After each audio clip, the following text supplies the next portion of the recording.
ইসরায়েলের সাথে সংঘাতের পর পবিত্র আশুরার অনুষ্ঠানে প্রথমবারের মতো প্রকাশ্যে এলেন ইরানের সর্বোচ্চ নেতা আয়াতুল্লাহ আলী খামেনি।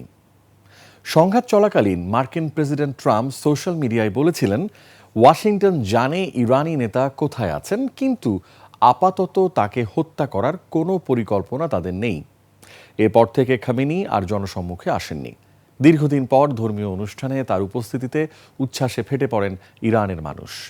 আফসানা নীলার ডেস্ক রিপোর্ট।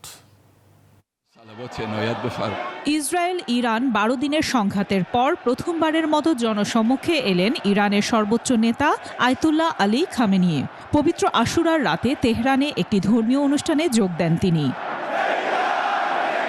ইমাম খামেনির আশুরা রাতে শোকানুষ্ঠানে অংশ নেওয়ার ভিডিও ইরানের রাষ্ট্রীয় গণমাধ্যমে প্রচারিত হয়। খামেনি মসজিদে প্রবেশের সময় স্লোগান দেয়া জনতার দিকে হাত ও মাথা নাড়েন। অনুষ্ঠানে বিভিন্ন শ্রেণী পেশার মানুষ এবং ইরানের শীর্ষস্থানীয় কর্মকর্তারা উপস্থিত ছিলেন। এর আগে গত 13 জুন ইসরায়েলে হামলা শুরু হওয়ার পর থেকে খামেনি নিরাপদ জায়গায় অবস্থান নেন। তখন থেকে তাকে আর জনসম্মুখে দেখা যায়নি।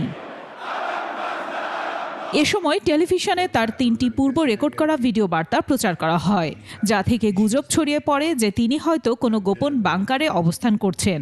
তবে শনিবারের সরাসরি উপস্থিতি সেই গুজবের অবসান ঘটালো।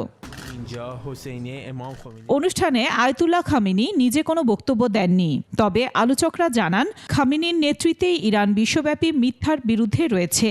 ইরানের প্রেসিডেন্ট মাসুদ পেজেশকিয়ান সামাজিক যোগাযোগ মাধ্যম এক্সে দেয়া এক বার্তায় শোকানুষ্ঠানে সর্বোচ্চ নেতার উপস্থিতিতে আনন্দ প্রকাশ করেন।